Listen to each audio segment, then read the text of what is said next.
The AFV club, and I have to use my cell phone because I can never remember the name of this thing. It's called the AIDC F-CK-1. So it's basically, it was Israeli F-16. Yeah. No, it's Taiwan. Yep. Taiwan. Export. Yeah. It's a Taiwan. George had one of those. Yeah. I I thought you said IDF. It's called the Indigenous Defense Fighter by Taiwan. Oh, okay. Yeah. Yep. Made in conjunction with, so General Dynamics got the approval from the Reagan administration, since they couldn't buy F-16s at that time.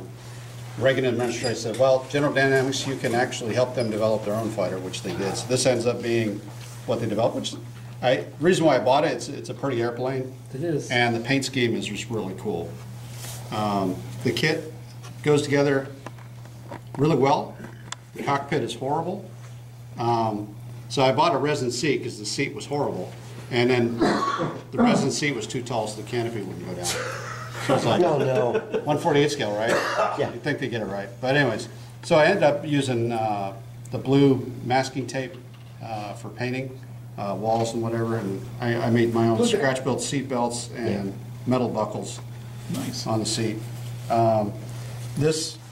They came with an additional instruction sheet that said, use this piece because it's missing this piece. Well, it was missing the hydraulic drive bar that's supposed to lift up the canopy. Well, they give you this resin piece, and it was made by probably a prisoner, I think.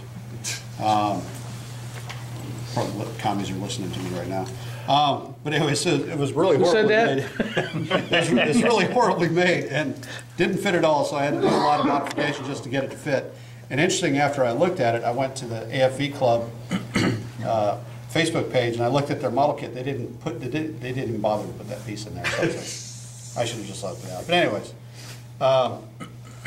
the trouble began when I first started to build the kit. Everything was going great. I was like, man, this is great. I got the seat done, scratch built. And then I was polishing the canopy, and the canopy just snapped. Oh. Just broke off in two pieces. It's very thin and it's very well done, but it's very thin. Yeah. You have to be careful. What were you polishing it with?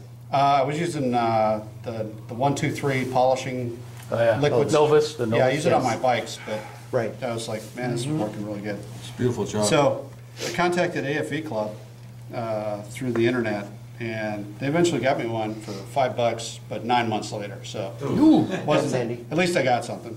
So I was able to finish it. At least you got an answer. I'm Yeah, still yeah. waiting for Oh, Dragon to answer. That was really good. They answered Get like that. that, but they were saying, look, it depends on when the parts come in. Yep. But he would email me, and I was like, this is really good. Oh, So- to me, it was really cool. Yeah. I mean, within one day they answered, and No, in 2 weeks I had the part. No, all you Same do with trumpeter. is make a phone call. That's Same thing with trumpeter. But, so, yeah, once I got the canopy, everything kind of started to roll together. And the kit goes together really well outside the cockpit area. And the one thing, so I tried a new blend with my airbrush with the paints, because I was always frustrated with paints. So I used, it was a mix of either the Tamiya's or the Testors acryls. And I really love acryls, the Testors. But I found a new mix. It's basically 50-50 future and paint. And then I add 3 drops of the flow improver. Yeah. And it is just amazing. I had no stoppages in my brush. I was going for like 2 hours, 3 hours, no stoppages. Wow. Didn't even have to, I just rinsed it out, changed colors, and I just kept going. So it went on really good, but I'm not very good at doing the freehand. I have a hard time, and I just can't get that fine edge like some people can. So after I painted the base coat, I followed it up with, I took the base color, the Tester's acrylic, and then put it in a little cup, and then added drops of the flow improver. And that kept it in a liquid state at a longer. So it didn't dry as quickly? Yeah, and it was like super smooth, and basically I went along the edges and to cover up a little bit of the overspray. Yeah. And It's acrylics or something? yeah, amazing paints. I used the AK metals for the exhaust, which turned out really good. That's all airbrush. But you can paint with it. You can paint with them with a paintbrush too, which is really cool. So another method would be to take the exhaust, paint them black, and then you dry brush the AK metals layer after layer, and it gives you a really nice finish. Then put the gloss coat on, and then the decals.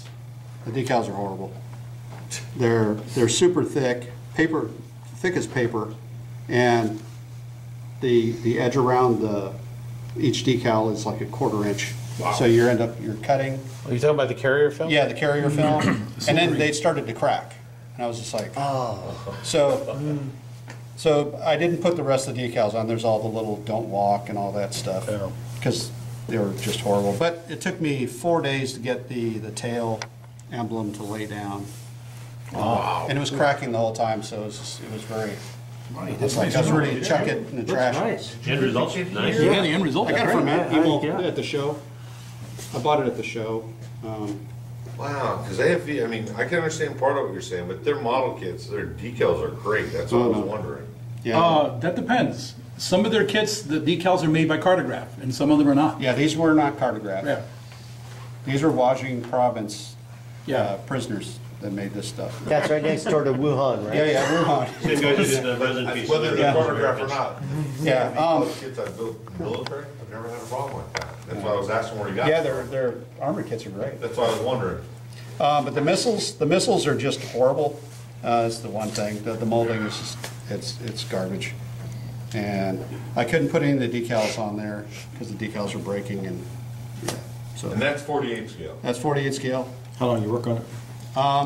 All told, for me, it's a record, right? I probably spent 2 weeks on this airplane. Wow. 2 weeks. See, now I wish I could remember the one I sold to George, because I had the same problem trying to sell it. I wonder if it was 48 scale, maybe if you didn't buy their molds or something. Well, this is AFV Club, and there's another company called Freedom, made in Taiwan. Yeah. That's the same company. Yep. And that might be, it may Yeah, not be AFV Club, so that's why I was thinking. But I can't remember who made the one I sold for George. It took Yeah. me forever to That- try and sell it. Yeah, Maybe that it's might have been. Kitec. Yeah. Kitec, that really cheap Chinese company, Kitec, had one of those.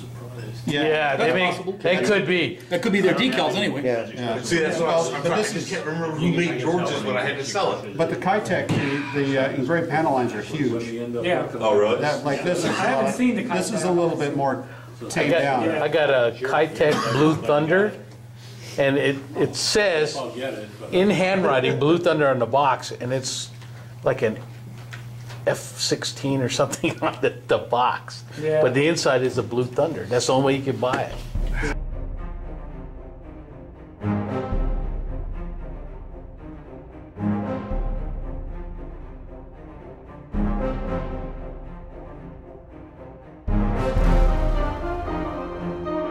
Yeah.